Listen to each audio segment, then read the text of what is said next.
आभी की परेशानियां अब और बढ़ने लगी हैं। झील के तिनके और पत्ते उठाने तक तो ठीक था, पर उन अजनबियों का क्या करें जो अब जंगल के अंधेरे में लंबी लंबी रोशनियों में आते हैं।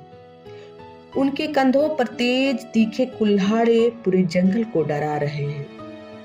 पेड़ कुल्हाड़ों की चमक और उन वहशी जंगल माफियाओं के मन के घोर पाप से थरथराते रहते हैं। हवाएं कहीं दुबक जाती हैं, चांदनी घाटियों में सिमटी बादलों की ओट में गुम भयंकर अंधेरा जैसे तमाम जंगलों को खत्म कर देगा। वहां तब कोई नहीं होता। ईश्वर आसमान में कहीं स्वर्ग में छुप जाता है। बूढ़ी नागिन माँ जो हजारों नागों की अकेली माँ है, वह भी उन कुल्हाड़ों की पैनी धार के डर से मंदिर के गर्भगृह में सांसें रोके चुप बैठ जाती है। आभी देखती है घने अंधेरों में यह माफिया राज पल भर में जंगल कुल्हाड़ों और भयंकर आरों की आवाजों से सहम जाता है। तभी कई देवदारुओं की एक साथ मौत हो जाती है। बान टुकड़े टुकड़े कटकर तड़फड़ाता है।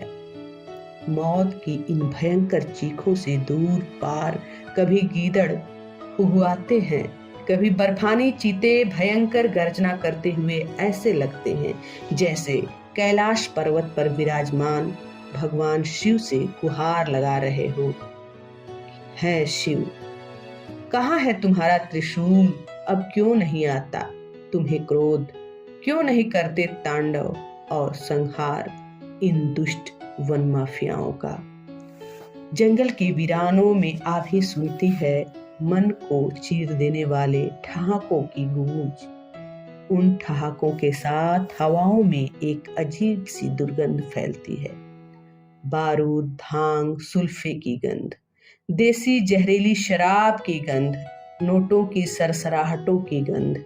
इस गंध से बचने के लिए आभी इधर से उधर भागती है, पर वह दुर्गंध उसका पीछा नहीं छोड़ती। घने अंधेरे में बूढ़ी नागिन के मंदिर की दहलीज पर बार बार चोंच मारती है, चहचहाती है, पर बूढ़ी नागिन नहीं सुनती। वह गहरी नींद में कहीं है, या उसकी बाहें कमजोर हो गई हैं, या उसकी देवी शक्ति छिन्न भिन्न हो गई है।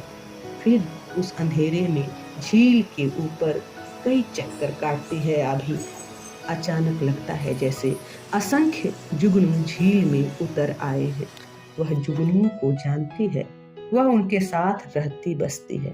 भ्रम होता है कि इतनी रात झील में क्यों है। पास जाती है तो देखती है ये जुगनू नहीं है, सिगरेट और बीड़ी के अधजले टुकड़े हैं। वह घने अंधेरे में उन्हें उठाने का प्रयास करती है और अपनी चोंच को झुलसा बैठती है। वह देखती है कई अजनबी लोग झुंडों में देवदारुओं की ओट में मस्ती में झूम रहे हैं।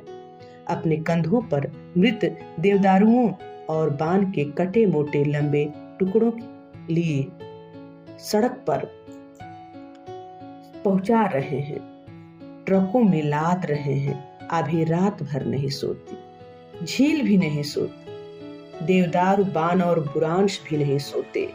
जंगली भालू, बकरे, बर्फानी चीते, मोर, तीतर, मुर्ग और मोनाल भी नहीं सोते। वे कहीं दूर पार चले डूब के रहते हैं, पर लंगूरों और बंदरों की टोलियां जैसे सुबह होने की तलाश में रहती हैं। वे शराब की खाली बोतलों के साथ पड़ी बची कुछ खाने की चीजों को तलाश रहे होते हैं।